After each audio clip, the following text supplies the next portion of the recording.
चलते हैं हम इस चैप्टर के आखिरी चरण पे विच इज एंजाइम्स। हमें पता है कि सारे एंजाइम्स प्रोटीन होते हैं। ऑलमोस्ट ऑल बोला है because you do have an exception. You have something called as ribozyme, which is an exception that acts as enzyme. Ribozyme is nothing but rRNA. 23 srRNA is nothing but a ribozyme that acts as enzyme. ठीक है, it has the catalytic power. Enzymes are considered to be as biocatalyst. What do you understand by biocatalyst? Catalyst यानी एक ऐसा chemical जो chemical reaction में participate नहीं करता but उन केमिकल रिएक्शंस को अकर करवाता है। ठीक है, तो ये जो एंजाइम्स होते हैं, these are like any primary structures of protein that it has. ठीक है, that is amino acid का sequence रहेगा that will ultimately undergo secondary and tertiary structure। और ये tertiary structure जो रहता है उसका backbone जो है वो criss cross folding दिखाएगा और काफी छोटे छोटे pockets और cervixes दिखाएगा। तो structure अगर देखने जाए एंजाइम का तो कुछ ऐसा structure दिखाई दे सकता है। तो ये जो cervix या फिर pockets हमको दिखाई दे रहे हैं इसे हम कहते हैं active sites, जहां पे जाके substrate जो है वो bind हो जाता है। एंजाइम जो है वो काफी ज्यादा स्पेसिफिक होता है उसके एक्शन में, क्योंकि उसके सर्विक्स जो है they are very very coordinatively specific for their substrates. Alright, like if I have multiple substrates over here, if this is one of the substrate, this is another substrate, this is next substrate, okay, and this is another substrate, it is only and only, it is only and only this which can come and bind to it, thus it is very specific in its action। Alright, ये जो enzymes होते हैं ये exactly reactions को स्पीडन up कैसे करवाते हैं, पहली बात। तो एंजाइम्स जो है वो रिएक्शंस को स्पीडन अप करवाते हैं by reducing the activation energy. अब एक्टिवेशन एनर्जी क्या होता है? तो बेटा, अगर सपोज ये हमारा एक ग्राफ हो गया,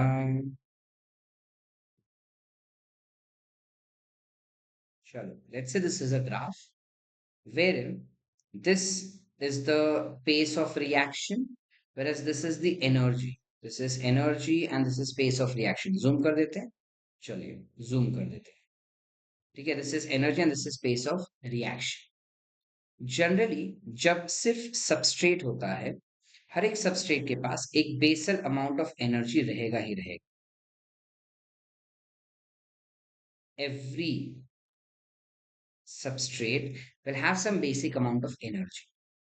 अब सीन क्या होता है, जब किसी भी सबस्ट्रेट के पास बेसिक अमाउंट ऑफ एनर्जी होगा तो वो सबस्ट्रेट धीरे धीरे धीरे करके क्या कर लेगा, धीरे धीरे करके एक्सटर्नल एनवायरनमेंट से एनर्जी ले रहा है, ले रहा है, ले रहा है, ले रहा है, ले रहा है। एक पॉइंट पे वो एनर्जी जो है एक्सट्रीम लेवल पे पहुंच जाएगी। एनवायरनमेंट से एनर्जी ले रहा है, एक पॉइंट पे आके वो एनर्जी जो है एक्सट्रीम लेवल पे पहुंच जाएगी। जब एक्सट्रीम लेवल पे पहुंच जाता है एनर्जी तो वो अनस्टेबल हो जाता है, जिस वजह से वो इमीडिएटली टूट जाता है और टूट के हमको बना के देगा something called as product. So this particular point that we observe, this particular point that we observe is called as transition state, which is very unstable in nature। For any kind of substrate this will be the transition state। all right, now the energy difference, ये starting वाला energy है, ये starting वाला energy है और ये highest amount of energy है, बराबर। तो ये जो एनर्जी डिफरेंस हमको यहाँ पे देखने मिल रहा है, this energy difference that we observe is called as activation energy। it is called as activation energy। बिना एंजाइम का this is the activation energy that is required। बिना एंजाइम का this will be the activation energy that will be required।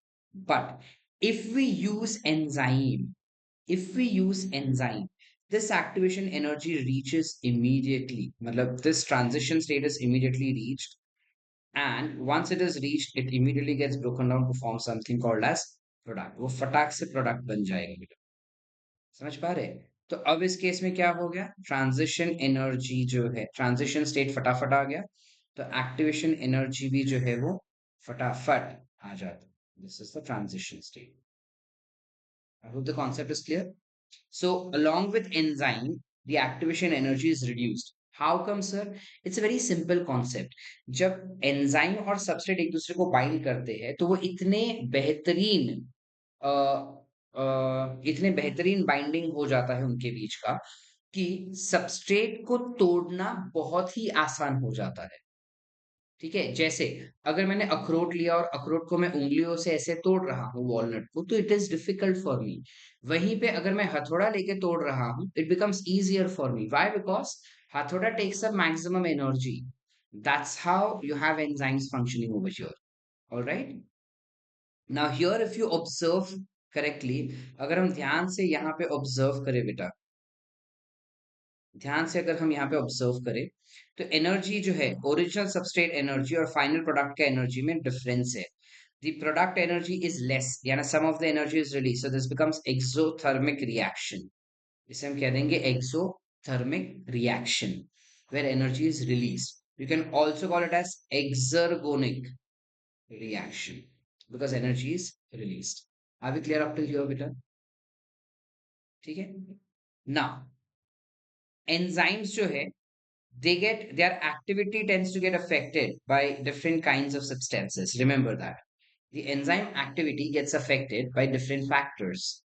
Like for example, you have something called as temperature, you have something called as pH. Where is it written? Yeah, you have temperature, pH, and substrate concentration, which is responsible for affecting the enzyme activity. Generally, at 35 degrees Celsius or 37 degrees Celsius, you have best enzyme activity which is seen. But as soon as the temperature raises up to 40 degrees Celsius or beyond 40 degrees Celsius, the enzyme activity starts falling because the protein starts getting denatured. So this temperature of 60 degree and beyond or 40 degree and beyond is called as denaturation point. 20 degree से कम अगर temperature हो जाता है तो enzyme के जो protein के जो बॉन्ड्स होते हैं उनका मूवमेंट ब्लॉक हो जाता है, जिस वजह से वो इनएक्टिव हो जाते हैं। So this is called as inactive point, inactivation. Alright, 40 degree and beyond is called as denaturation point, and 20 degree and before is called as inactivation point. Correct. Then however हर एक एंजाइम का temperature optimum different रहेगा। जैसे कुछ enzymes होते हैं जो higher temperature, या कुछ ऑर्गेनिजम्स हायर टेम्परेचर पे ही सरवाइव करते हैं, तो उनके अंदर के जो एंजाइम्स होते हैं वो 80 टू 90 डिग्री सेल्सियस को भी आसानी से सह लेते हैं, दे कैन सर्वाइव इजीली। ठीक है, these are generally thermophilic organisms that we are talking about. as far as pH is concerned, there different enzymes functions best in different pH। ठीक है, कोई कोई enzyme, majority of the enzymes हमारे body में pH 7 पे काम अच्छे से कर लेता है। कुछ एंजाइम्स ऐसे होते हैं जो 7 के बाद, जैसे यहाँ पे अपने को दिखाई दे रहा है कि 7 पे पीक दिख रहा है। कुछ एंजाइम्स ऐसे हैं जो 8 पे भी अच्छा काम कर लेते हैं, कुछ 4 पे भी अच्छा काम कर लेते हैं। जैसे you have amylase which functions best at 7, but you also have pepsin which functions best at 1.5 which is present in the stomach, right? Then you also have something called as trypsin, which functions best at 8.4 pH, which is alkaline pH. So depending on the enzyme, its pH optima keeps on variating. This is called as temperature optima, where maximum activity is seen. This is called as pH optima, where maximum activity is seen. When we talk about substrate, जब हम बात substrate का करते हैं तो पूरी तरह से अलग कॉन्सेप्ट हो जाता है यहाँ पे बेटा।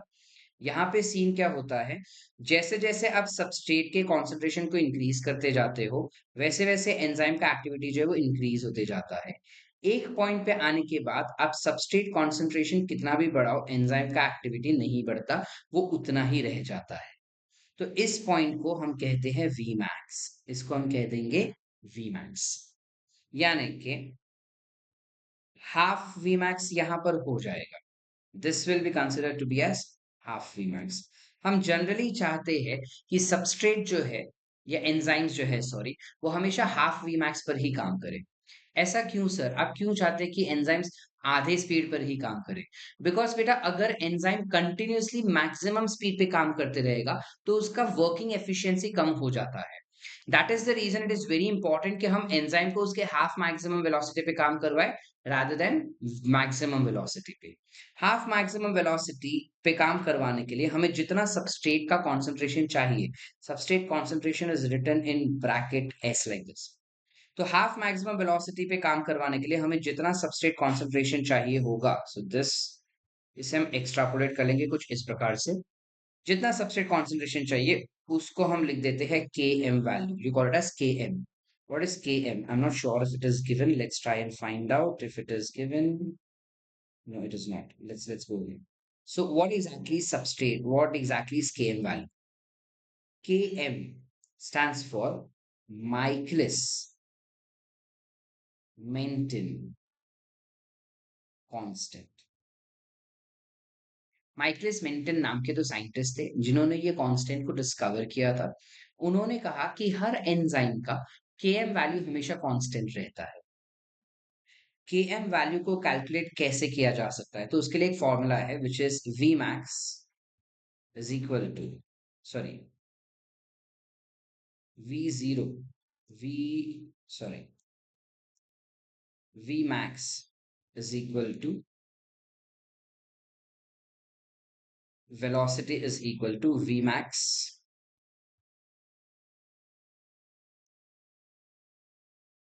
Okay, this is how it is. ठीक है, तो यहाँ पे नीचे हमको दिया गया है यही डिटेल्स जो हमने अभी जस्ट डिस्कस किए बेटा, कि टेम्परेचर, पीएच और सबस्ट्रेट कॉन्सेंट्रेशन कैसे अफेक्ट करता है एंजाइम एक्टिविटी को। इसके अलावा you also have certain competitive inhibitors which tends to affect it. थोड़ी देर में पढ़ते हैं, पहले हम ये देख लेते हैं कि एंजाइम काम कैसे करता है, ये तो हमने देखा ही नहीं। एंजाइम जो है वो सबस्ट्रेट के साथ बाइंड करता है, so if this is the enzyme it will bind to the substrate, it will form something called as enzyme substrate complex. It will break down this particular substrate into pieces to form enzyme product complex, which will further go ahead to give you enzyme plus product. All right, all right. यहाँ पे enzyme plus substrate, यानी this is a reversible reaction. Remember, you can have enzyme plus substrate and enzyme substrate complex. enzyme substrate complex से वापस से substrate निकाला जा सकता है, बट एक बार ही जब वो प्रोडक्ट में कन्वर्ट हो गया तो उसके बाद उसको enzyme substrate complex में हम नहीं वापस ला सकते हैं। ऑलराइट बेटा, सो इस हिसाब से हमारे पास होता है कुछ जिसे हम कहते हैं कम्पिटिटिव इनहिबिटर्स। ये बेसिकली ऐसे केमिकल्स होते हैं जो दिखने में एग्जैक्टली सबस्ट्रेट जैसे ही होते हैं। ओके, ये बेसिकली ऐसे केमिकल्स हैं जो दिखने में एग्जैक्टली सबस्ट्रेट जैसे ही होते हैं, लेकिन ये सबस्ट्रेट ना होके एक इनहिबिटर होता है। जैसे अगर ये हमारा एंजाइम हुआ और ये उसका एक्टिव साइट हो गया, if this is one of the substrate, you can have this as the inhibitor. ये इनहिबिटर हो जाएगा, ये सबस्ट्रेट हो जाएगा। एंजाइम को क्या ही पता है कि सबस्ट्रेट कौन सा है और इनहिबिटर कौन सा है, दिखने में दोनों सेम लगे, तो वो क्या करता है, वो गलती से इनहिबिटर को बाइंड कर लेता है। गलती से it will bind to the inhibitor. As soon as it binds to inhibitor, now it realize that oh shit, ये तो कुछ गलत केमिकल आ गया, बिकॉज जो बॉन्ड मुझे तोड़ना था वो बॉन्ड तो इस केमिकल में है ही नहीं, तो वो इनहिबिटर को बाइंड कर लिया। अब क्या, सो अब it will remain as it is. All right. This is called as competitive inhibitor. The example for competitive inhibitor is malonate. One of the example is malonate. Malonate generally bind करता है succinate dehydrogenase enzymes के साथ। Succinate dehydrogenase एक ऐसा enzyme है जो succinate से fumarate में कन्वर्ट करता है। I'll give you. Succinic acid gets converted to fumaric acid with the help of an enzyme called as succinate dehydrogenase। तो इस एंजाइम को जनरली आदत है कि वो सक्सिनेट को बाइंड करे और बाइंड करके उसको फ्यूमरेट में कन्वर्ट करे। कभी कभार गलती से सक्सिनेट के जगह पे ये बाइंड कर लेता है मेलोनेट को, यानी मेलोनिक एसिड। जब ये मेलोनिक एसिड के साथ बाइंड हो जाता है तब it is responsible for getting inhibited, because अब वो फ्यूमरिक एसिड में कन्वर्ट नहीं कर पाएगा उससे। This is competitive inhibitor, right. Apart from that, you've got something called as cofactors, some concept, very very important concept called as cofactors. ये cofactors होते क्या है? Generally, majority of the enzymes कुछ ऐसे होते हैं जिनमें अगर ये एंजाइम हो गया, let me just make it a little bit more better. अगर supposedly, I'll erase this one.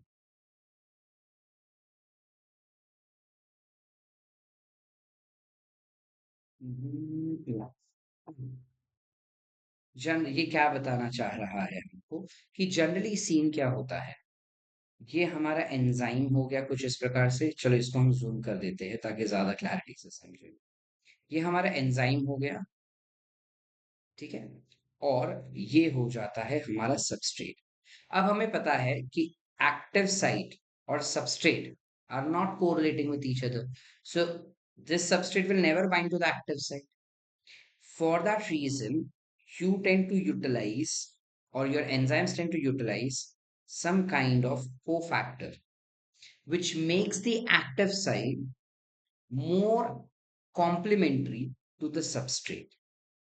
Now, my substrate can easily go and bind to the enzyme, right? So, in this case, this what you observe is called as cofactor, which is generally a non-protein compound. This is called as protein compound, which is an enzyme itself, and this is, of course, the substrate.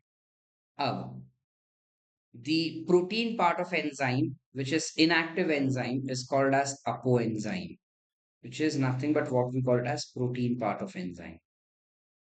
It will combine with cofactor, which is what? A non-protein compound. When they combine together, you have an active enzyme which is formed, and that is called as holoenzyme. ये एक बहुत ही important equation है जिसके ऊपर बहुत भारी question, almost हर साल इसके ऊपर क्वेश्चन आया है। 2016, 17, 18, 19, 20, 21 तक इसके ऊपर क्वेश्चंस आ चुके हैं घुमा फिरा के। So it is very important कि ये चीज हमको पता हो बेटा, that apoenzyme combines with cofactor to form holoenzyme. Holoenzyme is active enzyme, and this is the inactive form of enzyme. This becomes the inactive form of enzyme. सिर्फ protein जो है वो कभी भी एक्टिव हो सकता नहीं है। ठीक है, गोइंग स्लाइटली मोर अहेड, जो कोफैक्टर्स होते हैं ये एग्जैक्टली exactly होते क्या है? सो कोफैक्टर्स जो होते हैं इसको हम दो पार्ट में डिवाइड कर सकते हैं। You can have inorganic cofactors और you can have organic cofactors. Inorganic cofactors will include all metal ions. Like for example, you have zinc, you have magnesium, you have manganese, you have cobalt, you have the potassium. ठीक है, zinc के लिए you have an example given in your NCRT, which is carboxypeptidase is the enzyme that has zinc as its cofactor. You have alcohol dehydrogenase, which has zinc as its cofactor. All right. When we talk about organic cofactors, organic cofactors जो है वो दो type के होते हैं बेटा। एक होता है जिसे हम कहते हैं prosthetic group, one is called as prosthetic group. दूसरा होता है जिसे हम कहते हैं कोएंजाइम्स, दूसरे होंगे कोएंजाइम।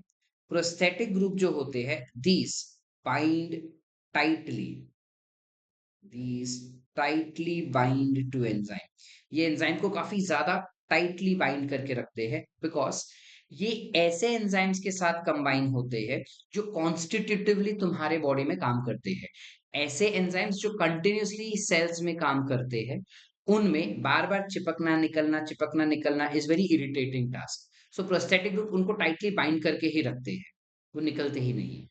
एग्जाम्पल हो जाएगा हीम ग्रुप जो हमको ऊपर दिया गया है। You have heme group being the example of prosthetic group. Likewise, जब हम बात करते हैं coenzymes का, I'll just get this thing a little up.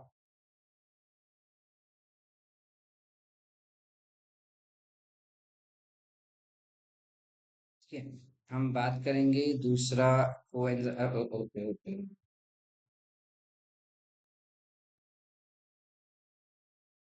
दूसरा हम बात करेंगे coenzymes के बारे में। कोएंजाइम्स जो रहते हैं, ऑब्वियस सी बात है that these will loosely bind to enzyme, because ये उन एंजाइम्स के साथ काम करते हैं जो कभी कभार यूज किए जाते हैं सेल्स के अंदर। तो को एंजाइम्स के एग्जाम्पल हो जाते हैं NAD, NADP, फिर को enzyme A and etcetera, FAD and etcetera, जिनमें से हमारा एनसीईआरटी कहता है कि इन को एंजाइम्स में you have certain vitamins which will act as coenzymes। ये vitamins जो होते हैं, like the essential chemical component of coenzymes are vitamins. Like for example, you have NAD, NADP, which contains vitamin niacin inside it. All right. Are we clear up till here? Yeah. So that's where we end with your complete chapter. This is the map that is given to us of what all things we studied. Okay, I hope the concept is clear and you've understood the entire chapter. Best of luck for your NEET examination. Keep preparing. Stay motivated. बहुत ही आसान है crack करना NEET को, बस अपना focus मत हिलाइए और डिसिप्लिन मेंटेन रखिए। Best of luck, see you soon with the next chapter.